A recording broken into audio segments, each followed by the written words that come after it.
내가 정치인이 되면 이런 입법을 한번 해보고 싶다. 하면 좋을 것 같다. 라는 법안. 같은 느낌? 그러니까 저는 뭐 새로운 입법이라는 게 아니고 저희가 지금 성범죄와 관련해서 이제 뭐 아청 사건 빼고 아동과 청소년 이쪽 사건이나 뭐 장애인 이런 걸 빼고 예전에는 이제 친고죄로 규정을 했단 말이에요. 그러니까 친고죄라는 건 피해자의 처벌 의사가 있는 경우에는 사건이 그냥 종결되는 거죠. 근데 이제 그거에 대한 반성으로 무조건 성범죄는 피해자가 처벌 불원을 하더라도 처벌하는 걸로 처벌 불원의 의사와 상관없이 처벌하는 걸로 바뀌었잖아요. 이게 성범죄를 엄하게 처벌하고 뭐 이제 다시는 그 잘못을 한 사람들에게 반드시 응징한다라는 그런 기조를 주고 그런 내용으로 사회가 발전한 것까지는 좋아요. 근데 어떤 문제가 있냐면 성범죄가 기본적으로는 애매한 부분이 있어요. 그러니까 양 당사자의 입장이 정말 첨예한 경우가 있단 말이에요.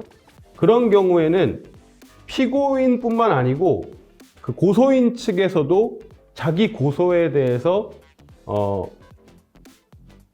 좀 애매하거나 좀 이게 만약에 자기가 충분히 보상을 받으면 처벌을 원하지 않는 경우가 있거나 이런 경우가 있을 수 있어요, 사실은.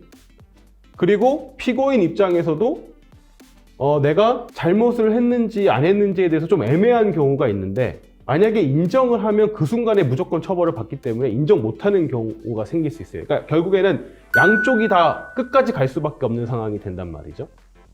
근데 이게 사실은 게임 시어리상, 게임 이론상 후퇴할 수 있는 영역을 남겨두는 게 좋을 수도 있어요. 그러니까 양 당사자의 분쟁으로 봤을 때. 그래서 사실은 성범죄에 대해서 친고죄가 있는 부분이 나름대로는 합리적인 부분도 존재했다는 게 사실은 저 개인적인 사견이긴 해요. 그러니까 그 점에 대해서 사실은 조금 더 심도 깊은 논의가 필요하고 제가 이런 얘기를 하면 반드시 이런 얘기가 나올 거예요. 성범죄자들이 그러면 합의하면 없는 걸로 된다는 게 말이 되느냐? 합의도 절대 해주지 말아야 된다. 이런 얘기 하시는 분들이 있을 거예요.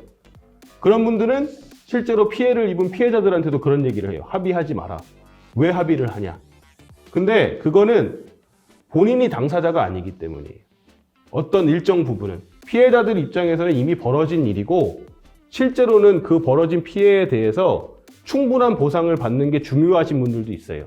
근데 그거를 제3자의 입장에서 그런 성범죄자들에 대해서 왜 합의를 해줘?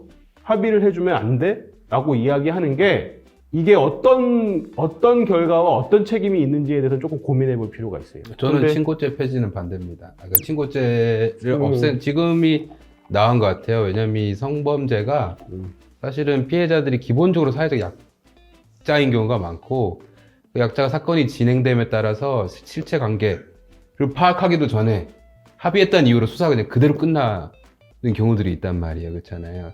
그 합의가 진정한 합의인지도 애매한 경우가 굉장히 많아요. 특히나 뭐 어떤 업무상 위아래 관계가 있다든지 아니면 가족 관계에 있다든지 아니면 어떤 시설에 있는 피해자라든지 이런 경우들은 사실은 그 합의서가 나오는데도 이게 진짜 합의인지 아니면 뭔가 다른 누군가에 의해서 지금 합의서를 낸 건지 알 수가 없는데 이게 친고죄인 경우에는 이제 합의서가 들어오는 순간 이제 경찰이 그 사건을 바라볼 수가 없거든요. 그대로 끝이 나기 때문에 그 수사를 한다면 이제 경찰이 불법 수사를 하게 되는 모양새가 되니까 일단은 친고죄를 없앤 거는 저는 찬성이고 당연히 이제 경찰이 합의가 됐더라도 계속 볼 수 있어야지 이 진짜 합의인지 어떤지도 보고 그에 따라서 합의가 됐을 경우에 처벌 수위를 조정하는 거는 지금도 사실 이루어지고 있잖아요. 그러니까 합의 여부가 처벌 수위에는 엄청난 영향을 미치고 있는 것도 사실이거든요. 그래서 저는 친고죄를 없앤 것 자체에 대해서는 찬성입니다. 사실 찬성이고. 그럼 네. 뭐 지금 얘기하신 부분에 대해서 제가 배 변호사랑 완전히 개를 달리하는 건 아니에요. 그러니까 말씀하셨듯이 제가 아까 아청 사건이나 뭐 장애인 기타 등등에 대해서는 친고죄 부분에 대해서 폐지된 게 맞다고 말씀드렸잖아요. 그러니까 그런 분들은 논외예요. 제가 말씀드리는 건 분명히 이 성범죄와 관련해서는 애매한 지점이 존재한다. 근데 양쪽이 다 극단으로 가는 부분이 있기 때문에 그 점에 대해서는 그 합의 여부가 사실은 양 당사자에게 테러가 될 수 있는 부분도 실제로 존재한다. 그래서 고민이 필요하다 이런 말씀이니까 그거는 오해가 없으셨으면 좋겠고. 그렇죠. 예를 들어 뭐 강간으로 얘기를 했지만 예를 들어 강제추행 부분도 되게 애매한 경우가 있어요. 강제추행 경우에도 정말 상상을 초월할 정도로 애매한 경우가 있어요. 그러니까 예를 들어서 뭐 이거 제가 실제 사례를 말하긴 좀 그렇지만 정말로 이게 죄냐 아니냐에 대해서 굉장히 애매한 경우가 있는데 한번 시작을 하면 지금 상황에서는 친고죄가 폐지됐기 때문에 양 당사자가 테러가 없어요.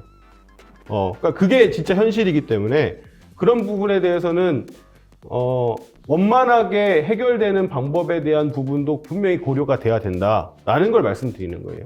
근데 폐지될 것 같은데 채널? 이런 거예요. 뭐 비난을 저희 이제 사무실이나 저희 채널을 보면 비난하실 수도 있는데 기본적으로는 제가 지난주에도 무죄 나왔고 지지난주에도 무죄 나왔잖아요. 억울한 분들이 실제로 있고 그분들의 얘기를 믿고 변론을 끝까지 하는 거예요. 그리고 반대로 저희가 피의자만 변호하는 게 아니고 정말 어려운 상황에 처해 있는 피해자분들 변호도 많이 해요. 그런 부분에 대해서는 좀 균형 있는 시각이 필요하다. 그리고 뭐 사건을 하는 구체적인 어떤 사건을 했다는 거에 대해서 비난하시는 분이 있으면 그거는 저는 그런 비난을 받는 건 변호사의 숙명이라고 생각을 하고 변호사가 사건을 가릴 수는 없다라는 게 제 개인적인 신념이기 때문에 그런 비난은 달게 받겠습니다. 예. 그래서 오늘의 내용을 정리하자면 성관계 녹음 자체를 처벌하는 건 과잉이다. 동의한다. 이 정도로 하면 될 것 같아요. 네, 네, 감사합니다. 감사합니다.